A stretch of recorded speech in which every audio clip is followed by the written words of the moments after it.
पिछले एपिसोड में हमने देखा था कि हाओ तियान जो होता है अपने सेट में वापस आ चुका था, जहां आने के बाद उसकी फाइट चेन हाओ से होती है, जिस फाइट का एक महीने पहले से ही चैलेंज रख चुका था। और उस फाइट के अंदर हाओ तियान ने बड़ी ही आसानी के साथ चेन हाओ को हरा दिया होता है, जिस वजह से सभी को मालूम पड़ चुका था कि हाओ तियान के पास भी काफी ज्यादा पावर है। साथ ही बाइचेन को वहां पर एक डिसाइपल भी मिला होता है जिसका नाम ली जुआन था, और उस डिसाइपल के पास काफी ज्यादा पावर होती है। काफी मुश्किलों के बाद ही बाइचेन ने उसे जैसे तैसे करते हुए अपने सेट में शामिल कर लिया था, क्योंकि यही काम करने के लिए उसे उसकी सिस्टम ने कहा था। जिसके बाद यहाँ से ये एपिसोड शुरू होता है। तो इस एपिसोड की शुरुआत में ली जुआन जो होता है उसी प्रैक्टिस रूम के अंदर जा चुका था, जहां आने के बाद उसे उस सामने उसी का डिमोनिक रूप दिखाई देता है, जो कि ली जुआन का सबसे बड़ा दुश्मन है। वहां पर आने के बाद ली जुआन अपनी पावर का इस्तेमाल करते हुए अपने डिमोनिक रूप के साथ फाइट करना शुरू कर देता है, लेकिन उसका डिमोनिक रूप तो उसके ऊपर भारी पड़ते जा रहा था। डिमोनिक ली जुआन उससे कह रहा होता है, तुम्हें यहाँ पर इतनी ज्यादा फाइट करने की जरूरत नहीं है, तुम्हें खुद को पहचानना होगा कि तुम बिल्कुल मेरी तरह ही एक डीमन हो। तुम्हारे पास डिमोनिक पावर है जिसे तुम छुपा नहीं सकते। तुम्हारे जैसा इंसान इंसानों के लिए खतरा होता है, तो आखिर तब भी तुम इंसानों के साथ क्यों रहना चाहते हो? तुम्हें तो मेरी तरह डीमन बन जाना चाहिए ताकि सारे के सारे इंसानों का खात्मा कर सको। लेकिन ली जुआन उसे मारते हुए कह रहा होता है कि मैं एक इंसान हूँ, तुम्हारी तरह डीमन नहीं, मुझे डीमन के साथ कभी नहीं मिलना। मैं यहाँ पर तुम्हें मार मार कर तुम्हारी औकात दिखा दूंगा कि आखिर इंसान के अंदर कितनी ज्यादा पावर होती है। जिसके बाद वो डिमोनिक ली जुआन के साथ फाइट करना शुरू कर देता है, लेकिन यहाँ पर तो डिमोनिक ली जुआन काफी ज्यादा पावरफुल दिखाई दे रहा था। ली जुआन तो उसके ऊपर ठीक तरह से अटैक भी नहीं कर पा रहा होता है, उसके सारे के सारे अटैक को आसानी के साथ खत्म किए जा रहा था, और वो सभी अटैक को खत्म करते हुए बस वहां पर ली जुआन को मैनिपुलेट कर रहा होता है ताकि उसका जो डिमोनिक ऑरा है उसके ऊपर हावी हो जाए। जिसके बाद तो ली जुआन बिल्कुल इसी की तरह एक डीमन बन जाएगा, और डीमन बनने के बाद वो सारे लोगों का खात्मा कर सकता है। लेकिन ऐसा ली जुआन बिल्कुल भी नहीं चाहता। वो हमेशा से अपनी डिमोनिक पावर को दबा कर रखना चाहता है ताकि वो इंसानों के लिए खतरा न बन सके। इसी वजह से वो यहाँ पर अपनी पूरी पावर का इस्तेमाल करते हुए अपने डिमोनिक ग्रुप के साथ फाइट कर रहा होता है, जहाँ वो उसे समझा रहा होता है कि मैं एक इंसान हूँ जिसके अंदर फीलिंग्स भी मौजूद है। लेकिन डीमंस के पास कोई फीलिंग्स नहीं होती। एक डीमन तुम क्या ही समझ पाओगे कि आखिर इंसान किस तरह से रहते हैं। भलाई इसी में होगी कि यहाँ पर मेरा पीछा छोड़ दो, मैं यहाँ पर तुम्हें हरा कर ही रहूंगा ताकि मैं हमेशा से अपने डिमोनिक ऑरा से दूर भाग सकूं। उसके बाद तो कभी भी मुझे डिमोनिक ऑरा पोजेस करने की कोशिश नहीं कर पाएगा। लेकिन डीमन ली जुआन तो कुछ भी सुनने के लिए तैयार नहीं था। वो वहाँ पर अपनी पावर का इस्तेमाल करते हुए ली जुआन को बहुत मारता है, जहाँ ली जुआन की धीरे धीरे करते हुए हालत खराब हो रही थी, क्योंकि यहाँ पर वो डिमोनिक ली जुआन के पोजीशन में धीरे धीरे करते हुए जा रहा होता है। और अगर यहाँ पर डिमोनिक ली जुआन ने उसे पूरी तरह से पोजेस कर लिया तो वो भी एक डीमन में बदल जाएगा, जिसके बाद उसे वापस ह्यूमन में बदलना काफी ज्यादा मुश्किल हो सकता है। लेकिन तब भी यहाँ पर ली जुआन इतनी आसानी से हिम्मत नहीं हारता। वो वहाँ पर अपनी पूरी हिम्मत जुटाए होता है ताकि यहाँ पर अपने डीमन वाले फॉर्म के साथ फाइट कर सके। जिसके बाद उसने वहाँ पर अपनी और भी कई सारी पावर को एक्टिवेट करना शुरू कर दिया था, जिस वजह से उसकी बॉडी के अंदर से भयंकर तरीके से पावर बाहर निकल रही होती है। ये देखकर डीमन ली जुआन उससे कहता है, बहुत बढ़िया, तुमने तो यहाँ पर अपनी रियल पावर को एक्टिवेट किया। यहाँ पर तुम अपनी पूरी पावर को एक्टिवेट करो और दिखा दो कि तुम्हारे पास कितनी ज्यादा डिमोनिक पावर है। लेकिन तब ली जुआन ने अपनी पावर का इस्तेमाल करते हुए अपने डीमन रूप के पास आ गया होता है। वहाँ पर उसे मारने के बाद उसकी हालत खराब कर देता है, जहाँ पर तो डीमन ली जुआन उसका कुछ बिगाड़ ही नहीं पा रहा था, और यहाँ पर ली जुआन उसका गला दबाते हुए उसे हवा में उठा देता है। ये देखकर तो डीमन ली जुआन भी थोड़ा थोड़ा घबरा चुका था, लेकिन तब भी वो वहाँ पर उससे ज्यादा पावरफुल होता है, जिसने ली जुआन के अटैक को डॉज करते हुए उसे वहाँ पर दोबारा से पकड़ लिया था, और फिर से उसे वहाँ पर पोजेस करने की कोशिश कर रहा होता है। जहाँ पर देखते हुए ऐसा लग रहा था कि अब यहाँ पर धीरे धीरे करते हुए ली जुआन उसके पोजीशन में जा रहा है। उसका डिमोनिक ऑरा उसके ऊपर हावी हो रहा होता है, जिससे अब ली जुआन तो यहाँ पर कंट्रोल भी नहीं कर पा रहा था। जिसके बाद डीमन ली जुआन अपनी सारी की सारी पावर को ली जुआन के अंदर ही डालना शुरू कर देता है, जिस वजह से ऐसा लग रहा था कि ली जुआन पूरी तरह से पोजेस हो चुका है। लेकिन जैसे वो पूरा प्रोसेस होता इससे पहले ही बाइचेन वहाँ की प्रैक्टिस रूम को बंद कर देता है, जिस वजह से ली जुआन वहाँ से बाहर निकल कर आ गया था। और बाइचेन ने बिल्कुल सही टाइम पे प्रैक्टिस रूम को बंद किया होता है, क्योंकि यहाँ पर ली जुआन अभी पूरी तरह से पोजेस नहीं हो पाया था। तब बाहर आने के बाद ली जुआन जो होता है बाइचेन से कह रहा होता है, तुम देख नहीं रहे थे क्या मैं अंदर कितनी ज्यादा मार खा रहा था? कहीं मैं मर गया होता तो? आखिर तुम किस तरह के मास्टर हो जो अपने डिसाइपल को बचाने तक नहीं आए? जिस पर बाइचेन जो होता है उससे कह रहा होता है, मैं सारा का सारा प्रोसेस अंदर देख रहा था कि वहाँ पर तुम्हारे डिमोनिक फॉर्म ने तुम्हें पोजेस करने की कोशिश की, लेकिन मैंने वहाँ पर कुछ नहीं किया तब तक के लिए जब तक वो पूरी तरह से तुम्हें पोजेस ना कर ले। मैं यहाँ पर ये देखना चाहता था कि तुम खुद को अपने डिमोनिक फॉर्म से बचा पाते भी हो या फिर नहीं। ये सुनकर तो ली जुआन को काफी ज्यादा गुस्सा आ जाता है कि यहाँ पर बाइचेन ने उसे मार खाते हुए देखा, लेकिन उसकी मदद करने के लिए नहीं गया। इसलिए उसका जो लॉयल्टी परसेंट होता है वो अब 1% पे आ चुका था, जिस चीज से तो बाइचेन भी परेशान होता है कि आखिर किस किस्म का इंसान है, इसके साथ अच्छा काम करो तब भी इसका लॉयल्टी परसेंट कम ही होते जाता है। तब वहाँ पर जूशन आता है जो ली जुआन को समझा रहा होता है, तुम यहाँ पर मास्टर को गलत समझ रहे हो, मास्टर का ऐसा कोई इरादा नहीं था, बल्कि वो तो तुम्हारी अंदर हिम्मत बढ़ाना चाहते थे ताकि तुम अपनी आखिरी तक के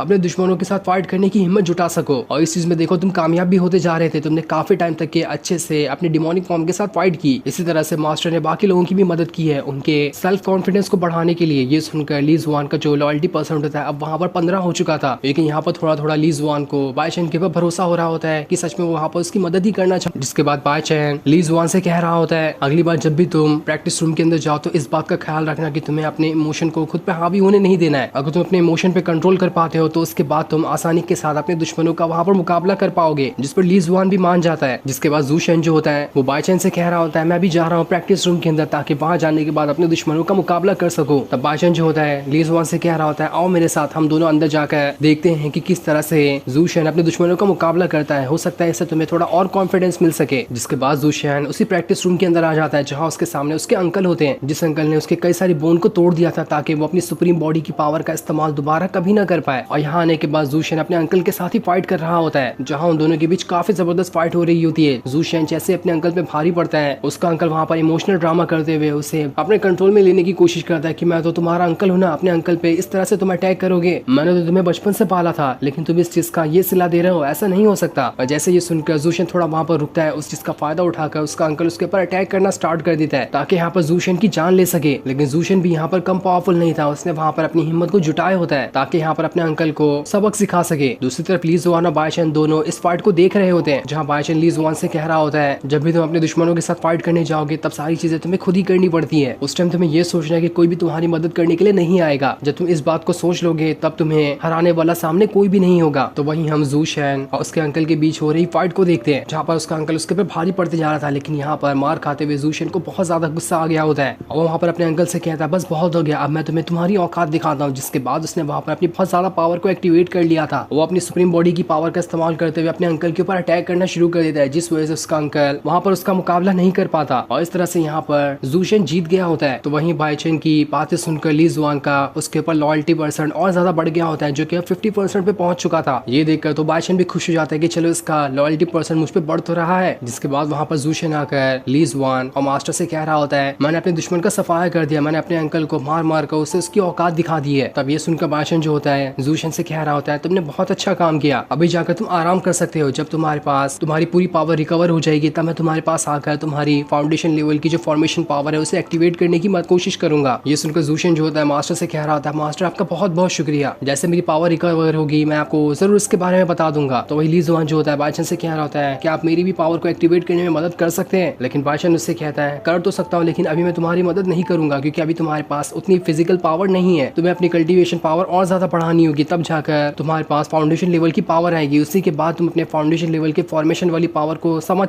जो सुनकर तो ली जुआन को काफी ज्यादा गुस्सा आने लगता है कि यहाँ पर उसका मास्टर से मना कर रहा है, जिस वजह से उसका लॉयल्टी परसेंट वहाँ पर फटफट गिरते जा रहा था और अब वो वहाँ पर गिरते हुए 1% पे आ चुका होता है। ये देखो तो बाय चैन को समझ नहीं आता कि आखिर यहाँ पर ये हुआ क्या। मैंने तो इस ली जुआन को सही बात बताई थी, इससे कि न जाने किस किस बात पे गुस्सा आ जाता है। इसी गुस्से की वजह से इसने मुझ पर जितना भी इसका भरोसा था उस सभी को खत्म कर दिया। उसे लगा कि मैं जानबूझ के यहाँ पर उसे उसकी कल्टीवेशन पावर सिखाना नहीं चाहता हूँ। इस वजह से बाय चैन गुस्से में एक जोरदार किक मारते हुए ली जुआन को सीधा अपने स्पिरिचुअल वर्ल्ड वाले पानी के अंदर ही फेंक देता है। तो वहीं बाय चैन की जो सिस्टम होती है उससे कह रही होती है तुम्हारे पास सिर्फ 3 घंटा है, 3 घंटे के अंदर तुम्हें ली जुआन के लॉयल्टी परसेंट को कम से कम 90 तक के ले जाना होगा। अगर तुम उसे नहीं कर पाओगे तो उसका अंजाम क्या हो सकता है तुम उसके बारे में जानते भी नहीं, तुमसे काफी सारी चीजें छीन ली जाएगी। ये सुनकर तो बाय चैन भी परेशान होता है कि मैंने तो इस ली जुआन को अपने बेटे की तरह समझा था और उसे उसी तरह से नसीहत दे रहा था, लेकिन तब भी ये तो कैसा इंसान है जिसका अब मुझ पर भरोसा ही नहीं हो रहा। तो आखिर मैं ऐसा डिसाइपल को रखकर क्या ही कर लूंगा, मुझे नहीं चाहिए ऐसा डिसाइपल जिसका भरोसा इतनी जल्दी खत्म हो जाए। तो वहीं ली जुआन जो होता है स्पिरिचुअल वर्ल्ड के अंदर आने के बाद वहां से बाहर निकलने का रास्ता ढूंढ रहा होता है, लेकिन उसे कोई भी रास्ता नहीं मिलता। वो बाय चैन को आवाज लगाते हुए यहाँ पर बुलाता है, लेकिन तब भी बाय चैन उससे कहता है अपनी खुद मदद करके बाहर आ जाओ, मैं तुम्हारी मदद नहीं करने वाला। ये सुनकर तो ली जुआन को काफी ज्यादा बुरा लगता है। वो वहाँ पर स्पिरिचुअल वर्ल्ड में रहते ही वहाँ पर रोना शुरू कर देता है, जो सभी से कह रहा होता है मुझे कोई पसंद नहीं करता, मुझे कोई अपने पास रखना ही नहीं चाहता है। इन्हीं सारी चीजों की वजह से तो मैंने अपनी डिमोनिक पावर को हासिल किया था और आज जब देखो मैं यहाँ पर अपनी डिमोनिक पावर को कंट्रोल करने की कोशिश कर रहा हूँ तो उल्टा मुझे सारे लोगों ने नकार कर दूर फेंक दिया। ऐसा ही रहा तो मुझे डीमन बन जाना ही बेहतर था। जो सारी बातें सुनकर तो बाय चैन खुश हो रहा होता है कि चलो यहाँ पर ये रो रहा है, हो सकता है इसके बाद इसका भरोसा मुझ पे हो जाए। लेकिन तब उसे सिस्टम उसे एक बुरी खबर देते हुए कहती है अभी ली जुआन का जो लॉयल्टी परसेंट है वो 1 पर आ चुका है, अगर वो 0 पे हुआ तो वो पूरी तरह से पोजेस हो जाएगा, जिसके बाद उसे वापस ह्यूमन बनाना बहुत ज्यादा मुश्किल है। ये सुनकर तो बाय चैन के पैरों तले जमीन खिसक जाती है कि अरे मैंने यहाँ पर ऐसा क्या कर दिया, मुझे जल्द से जल्द ली जुआन को बाहर निकालना होगा ताकि उसे कैसे भी समझा बुझा कर उसका लॉयल्टी परसेंट बढ़ा सकूं, क्योंकि अगर वो 0 हुआ तो मुझे नहीं लगता कि उसके बाद वो पहले जैसा ली जुआन रह पाएगा, जो कि मैं बिल्कुल भी होने नहीं दे सकता। दूसरी तरफ हम ली जुआन के पास उसके डिमोनिक फॉर्म को देखते हैं जो दोबारा उसके पास आकर उसे मैनिपुलेट करना शुरू कर देता है और वो उससे कह रहा होता है देखा तुमने, तुम्हें कोई पसंद नहीं करता, सारी दुनिया ने तुम्हें निकाल कर दूर फेंक दिया, मैं ही एक ऐसा इंसान हूँ जो तुम्हारे साथ रहता हूँ और तुम्हें सहारा सहारा देता हूँ, तो आखिर तुम मेरी बातों को क्यों नहीं मानते हो? तुम्हें यहाँ पर पूरी तरह से डीमन बन जाना चाहिए। इंसानों के साथ रहकर हमेशा तुम्हें धोखा ही मिलेगा। एक बार तुम पूरी तरह से डीमन बन जाओगे, उसके बाद तुम सारे के सारे इंसानों को मारकर उनके ऊपर राज कर सकते हो। तब तो सारी दुनिया तुम्हारे सामने झुकेगी। इसलिए मेरी मानो तो भलाई इसी में है, तुम्हें डीमन बन जाना चाहिए। तुम डीमन बनने के बाद जहाँ पे जाओगे मैं तुम्हारी मदद करने के लिए हर बार तैयार रहूंगा, बिल्कुल तुम्हारी सांस की तरह। मैं तुम्हें कभी नहीं छोड़ूंगा। ये इंसान तो बात बात पे तुम्हें छोड़ देते हैं, ऐसा कभी नहीं होगा तुम्हें मेरे साथ। तब उसकी बातें सुनकर वहाँ पर ली जुआन जो होता है धीरे धीरे उसके कंट्रोल में जाते जा रहा था, और इस वजह से उसका डिमोनिक ऑरा उसके ऊपर हावी होना शुरू हो जाता है। लेकिन तब भी वो वहाँ पर बायचन को याद करके थोड़ा थोड़ा खुद के ऊपर कंट्रोल हासिल करता है। उसके बाद बायचन ने वहाँ पर अपने स्पिरिचुअल हैंड को बाहर निकाल लिया था, जो सीधा वो अपने स्पिरिचुअल वर्ल्ड के अंदर ही डाल देता है, ताकि उसका इस्तेमाल करते हुए ली जुआन को बाहर निकाल सके। उसके बाद उसने अपने हैंड का इस्तेमाल करते हुए ली जुआन को बाहर निकाल लिया था, और जैसे वो बाहर आता है ली जुआन का लॉयल्टी परसेंट 60 पर पहुंच चुका, क्योंकि उसे भरोसा हो गया होता है कि बायचन उसे किसी भी मुसीबत में पड़ने नहीं देगा। अगर जब ऐसा मौका आएगा कि यहाँ पर ली जुआन की जान जा सकती है, तब वहाँ पर उसका मास्टर आकर उसे जरूर बचाएगा। इसी वजह से उसका लॉयल्टी परसेंट वहाँ पर 60 पर पहुंच चुका था। जिसके बाद बायचन जो होता है ली जुआन से कह रहा होता है, तुम्हारे जो असली फॉर्म है उसे तुम्हें कभी नहीं भूलना है। तुम एक इंसान की तरह पैदा हुए थे और हमेशा इंसान ही रहोगे। सारी दुनिया तुम्हें नकार देती है, इससे मुझे कोई फर्क नहीं पड़ता। आज से ये सेक्ट और यहाँ के जितने भी डिसाइपल है वही तुम्हारा परिवार है और तुम्हारा घर है। तुम जब चाहो और जब तक चाहो यहाँ पर रह सकते हो, हम तुम्हारा हमेशा वेलकम करेंगे। ये सुनकर तो ली जुआन बायचन के सामने झुककर उसे ग्रीट करते हुए उससे माफी मांग रहा होता है कि मैंने आपको गलत समझा था, आप तो दुनिया के सबसे अच्छे मास्टर है, आपने मुझे सही टाइम पे सहारा दिया, वरना तो आज मेरे साथ क्या हो जाता है इसके बारे में तो मैं खुद भी नहीं जानता। जिसके बाद अब देखते ही देखते उसका लॉयल्टी परसेंट 89 पे पहुंच चुका होता है। ये देखकर तो बायचन की खुशी का वहाँ पर ठिकाना नहीं था कि ये तो बड़ी ही आसानी के साथ मुझ पर भरोसा करने लग गया। जिसके बाद बायचन जो सिस्टम होती है उससे कह रही होती है, तुमने यहाँ पर ली जुआन के लॉयल्टी परसेंट को बढ़ा लिया है, इस वजह से तुमने इस मिशन को पूरा कर लिया, और इस मिशन को पूरा करने की वजह से तुम्हें मैं एक हीवनली स्वॉर्ड टेक्निक देती हूँ। जो सुनकर बायचन तो वहाँ पर काफी ज्यादा खुश हो जाता है, और हीवन लेवल वाली जो स्वॉर्ड टेक्निक होती है वो बुक ली जुआन को दे देता है, ताकि आगे चलकर वो उसे प्रैक्टिस करते हुए उसे सीख सके। जिस पर ली जुआन वहाँ पर बायचन का शुक्रिया करने लगता है, और उसका यहाँ पर लॉयल्टी परसेंट 90 पे पहुंच चुका था। इस चीज को देखकर बायचन खुद में कह रहा होता है, अब मुझे लगता है कि ये ली जुआन पीठ पीछे मुझे चूरा नहीं भोंकेगा, वरना जब इसका लॉयल्टी परसेंट कम था तो ये मुझे मेरे दुश्मन की जैसा दिखाई दे रहा था कि न जाने कब आकर ये मेरी जान ले ले, लेकिन अब मुझे लगता है कि ये ऐसी हरकत कभी नहीं करेगा। जिसके बाद ली जुआन जो होता है बायचन से कह रहा होता है, मास्टर क्या आप मुझे कोई वेपन देंगे जिसका इस्तेमाल करते हुए मैं यहाँ पर इस स्वॉर्ड टेक्निक को सीख सकूं? ये सुनकर बायचन जो होता है वहाँ पर एक कुल्हाड़ी को ले आता है और उसे देते हुए कहता है, लो इसका इस्तेमाल करो, जिसकी वजह से तुम यहाँ पर स्वॉर्ड टेक्निक को सीख पाओगे। ये सुनकर तो ली जुआन काफी ज्यादा खुश हो जाता है। दूसरी तरफ हम किसी सेट का सीन देखते हैं जहाँ पर कुछ मिनिस्टर लोग वहाँ की क्वीन के पास आते हैं, जिन्होंने उसे एक पेपर दिया था जिसपे वो साइन करेगी, लेकिन क्वीन जो होती है उनसे भी से कह रही होती है, मुझे इस पेपर पे बिल्कुल साइन नहीं करना, तुम लोग यहाँ से चले जाओ, मुझे किसी की कोई जरूरत नहीं है। ये सुनकर तो सारे के सारे मिनिस्टर वहाँ पे घबरा जाते हैं और डर के मारे वहाँ से चले जाते हैं। जिसके बाद वहाँ पर एक लड़की आती है जो उस क्वीन से कह रही होती है, तुम्हारे पास तो सच में काफी ज्यादा एटीट्यूड है, इतना एटीट्यूड कि जितना किसी एम्पायर के पास नहीं होगा। जिसके इतना कहते ही ये एपिसोड यहीं पर एंड हो जाता है। Thanks for watching.